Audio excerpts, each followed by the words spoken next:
nos contaminar com as coisas desse mundo, porque também fomos chamados para um propósito todo especial. E se nós não estivermos dentro desse plano, dentro desse projeto de vida que Deus estabeleceu para nós, não poderemos ser usados por Deus. Sansão, ele só pode ser usado por Deus enquanto ele estava dentro desse projeto. A partir do momento que ele deixou de vigiar, a partir do momento que ele se contaminou, a partir do momento que ele se misturou com as coisas do mundo, ele foi se enfraquecendo. E ele acabou se tornando, sabe o quê? Brinquedo nas mãos do inimigo. Ele acabou se tornando escravo do inimigo. Ele teve os seus olhos vazados, porque o povo inimigo do Senhor o capturou, o prendeu, vazaram os seus olhos, prenderam-o no cárcere, com correntes ligadas a uma roda de moinho, e ele andava moendo pelo cárcere, preso pelas mãos e pés, e tendo seus olhos vazados. A intenção do inimigo, sabe qual é, meus queridos? Vazar os nossos olhos, cegar-nos, para que nós não venhamos ter visão para as coisas espirituais, e não venhamos ter visão para ver os perigos desse mundo. Como é que estão os seus olhos? Como é que estão os nossos olhos espirituais? Estão bem? A nossa visão está bem? Não estou falando da nossa visão material, a nossa visão carnal. Isso aí, um óculos pode dar jeito, uma lente de contato pode dar jeito, um bom oculista, oftalmologista pode dar jeito. Eu estou falando da nossa visão espiritual. Como você vê a sua vida? Como você vê este mundo? Como você vê a sua existência, o propósito de Deus nela? Você vê a sua vida com sentido? Como você vê a sua vida? Ou você vê a sua vida na mesma mesmice, sem sentido? Você não sabe para onde está indo, você está simplesmente acompanhando a multidão, você não tem um propósito na vida?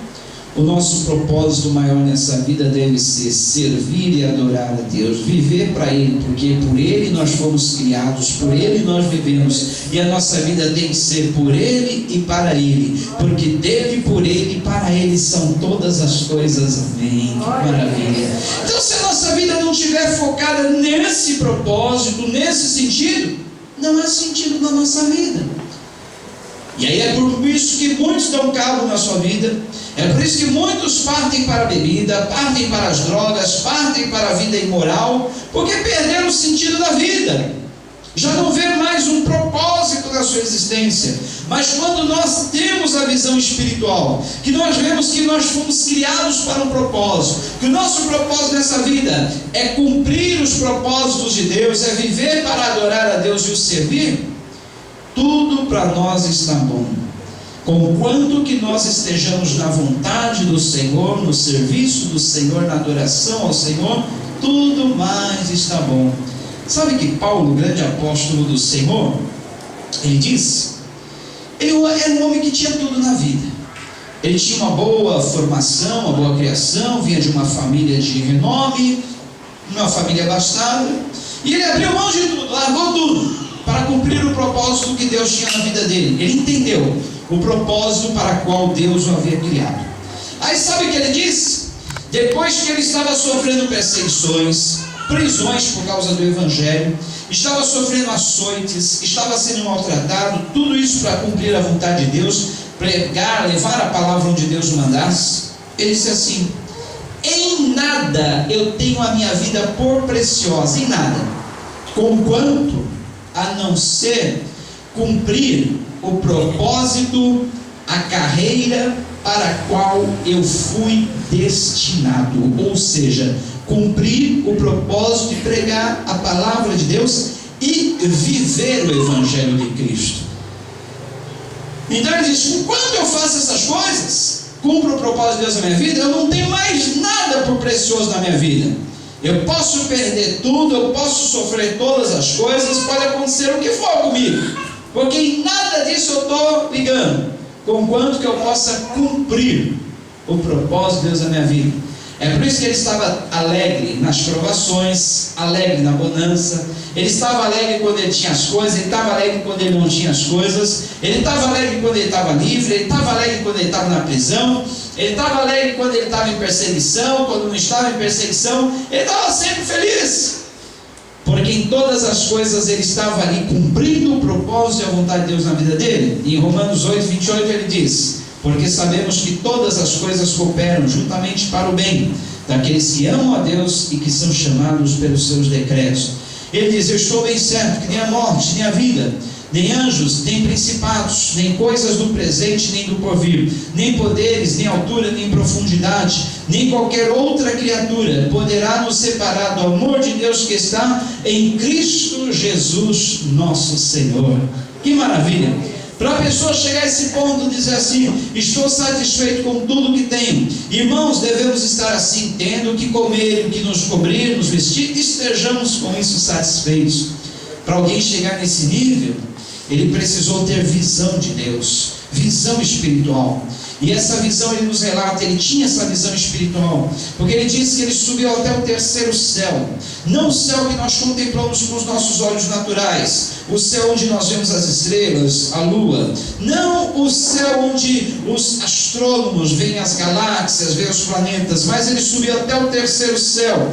E ele diz que viu coisas inefáveis, que não são nem lícitas de se compartilhar. E aquilo que ele diz, que nem olhos viu, nem ouvidos ouviram, o que Deus tem preparado para aqueles que o amam. Ou seja, ele descobriu, nesta visão que ele teve lá no terceiro céu, que as coisas que estão preparadas para nós, além desta vida, são mais do que nós podemos imaginar. Isso aqui, essa vida aqui, nem se compara com a vida que estamos para viver no porvir. E é por isso que ele diz: do jeito que eu viver aqui está bom, porque essa vida aqui é simplesmente uma passagem, é simplesmente uma preparação, é simplesmente um estágio, é simplesmente uma etapa. Essa não é a verdadeira vida. A verdadeira vida nós vamos desfrutar depois dessa, depois que nós partirmos daqui. E é por isso, essa visão espiritual deu a Paulo a certeza que ele não poderia estar se contaminando ou querendo desfrutar os prazeres ilusórios e passageiros desta vida. Quando nós temos essa visão, contemplamos que o céu que nos aguarda, a vida eterna que nos aguarda, o pós-morte que estamos a viver é muito melhor do que essa vida. Nós fazemos de tudo para estarmos preparados para esse porvir. Estarmos preparados, não nos contaminando com esse mundo sujo, este mundo imundo, esse mundo que não nos traz nada de proveito, ou pelo contrário, só nos atrapalha, só nos contamina, só nos traz coisas ruins. Pensando nisso, queridos, como está a nossa visão espiritual? Como nós estamos nos preparando nessa caminhada, nessa travessia, nessa jornada? Sansão não tomou cuidado com isso.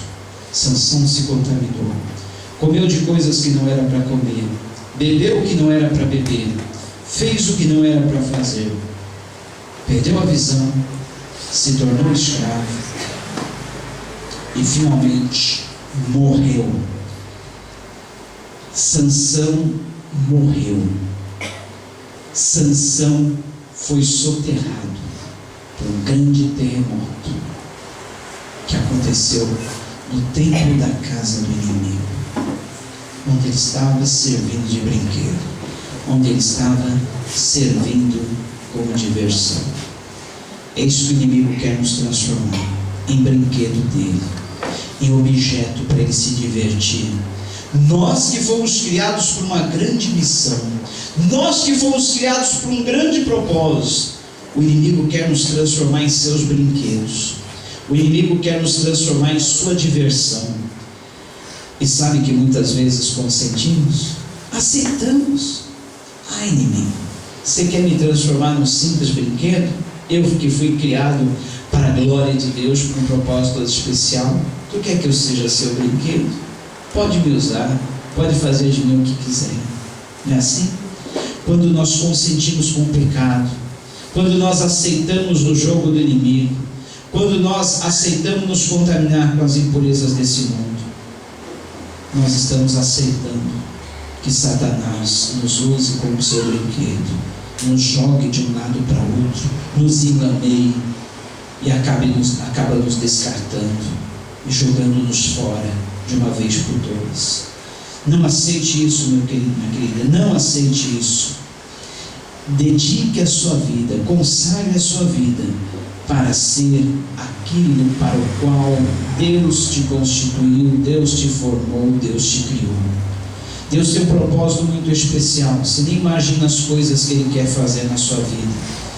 Mas se você deixar se contaminar pelas coisas desse mundo, se você não tiver a sua fonte de prazer, de alegria e de consolo no Senhor, é isso que acontece.